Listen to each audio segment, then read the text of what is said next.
Happy New Year, indie game fans! The lull is almost over, with releases looking to get back to normal next week. But as always, there are new indie games releasing, so let's begin with Shadowkin Dominion of Darkness, a game which is a bullet heaven title, so while the bad news is that Vampire Survivors clones will continue to be a thing, at least this developer is making things more interesting with distinct rooms and arenas, actual boss fights, and even a 2-character setup, which increases the number of possible builds by a factor, and comes to us from the developer of Nomad Survival, which is good.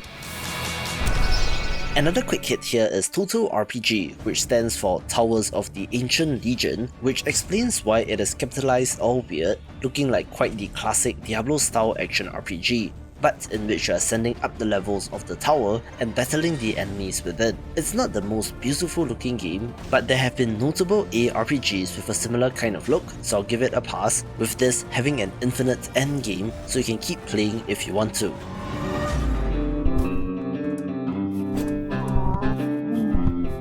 An adorable looking but possibly deviously designed puzzle game is Mooselutions, a Sukuban style game, but instead of pushing blocks, you're instead herding angry meese into the right spots on the map while avoiding being run over and trampled.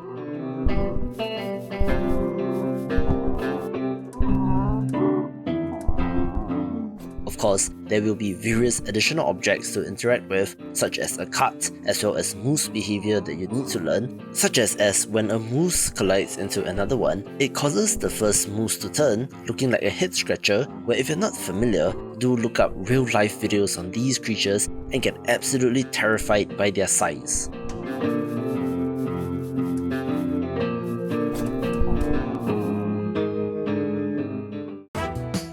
A neat-looking, classically designed turn-based RPG is Astra Hunter Zosma, one in which you play as treasure hunters for hire, which end up getting stranded, with the only way out being through the Crescent Moon Tower, which of course might just be where you make your name. It has a 2-character setup right off the bat, where the helper character can be customized, and where our hero can change classes at will, take action multiple times per turn, and even chain abilities together. The pixel art is well done and evokes the classics, with the best part being that this is free, so why not check it out, with developer Torch 60's other games being worth checking out as well.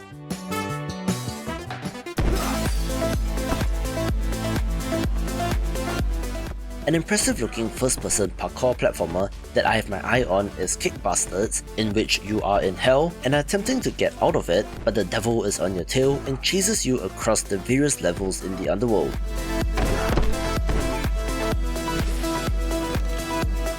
The fun part is that you can straight up dropkick enemies and have to do so in certain cases since they act as platforms for you to move forward, but you can also jump kick the ground for an extra boost in height, kind of like a rocket jump as well. Furthermore, one of your feet is detachable and can be used as a grappling hook, with there being no cap on the player's speed, so if you're skilled enough, you can go really fast through the level. Of course, there will be a focus on speed running the game, and I can see this having a similar kind of appeal to Neon White, although it does have less bells and whistles. Hey, if you made it this far, subscribe to my weekly newsletter to keep on top of all things indie games, link in the description below.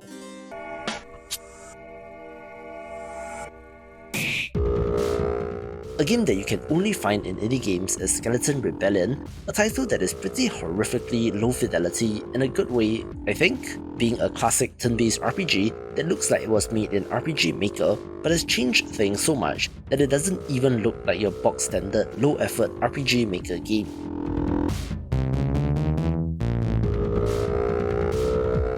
You play as a skeleton who is fighting back against the mages, recruiting some fairly likely allies in your rebellion as you overthrow the archmage of each school of magic.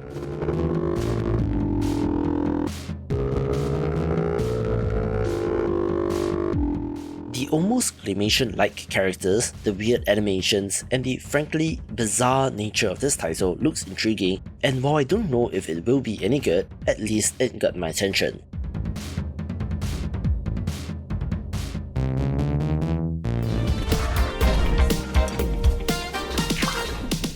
Another precision platformer title of interest is Trash Bandits, one in which you play as a raccoon thief with a grappling hook, stealing from humans and animals, but has an interesting meta progression system of owning and running your own hotel. That means there will be collectibles in the form of furniture to find in every level, which is an interesting way of adding progression outside of just getting to the next level, and if you do run out of levels, there's a level editor to make and share more through the Steam Workshop, looking like the hidden gem of the week.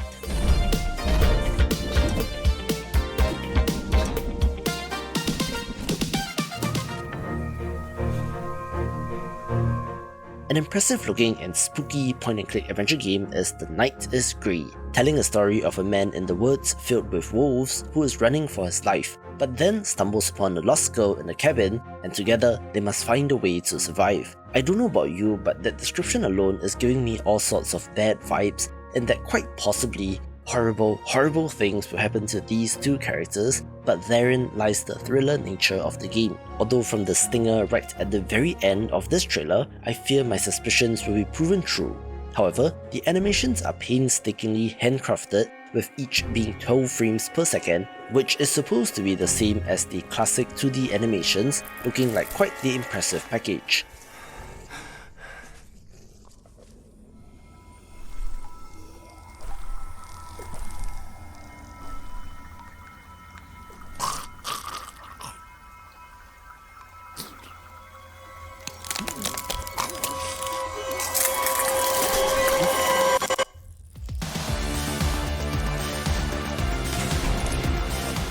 Classic-looking run-and-gun action platformer is Guts and Grunts, a game which is inspired by Contra and Turrican, set in somewhat of a dystopian world in which the evil scientists have created a breed of intelligent pig that were trained from birth to self-slaughter when they matured, but their calculations were off, which led to the creation of one special super-intelligent boar that now has to fight back and to destroy his creators.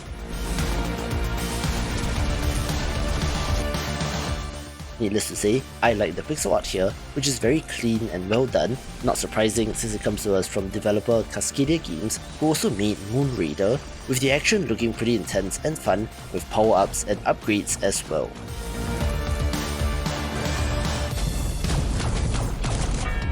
Just look at this place.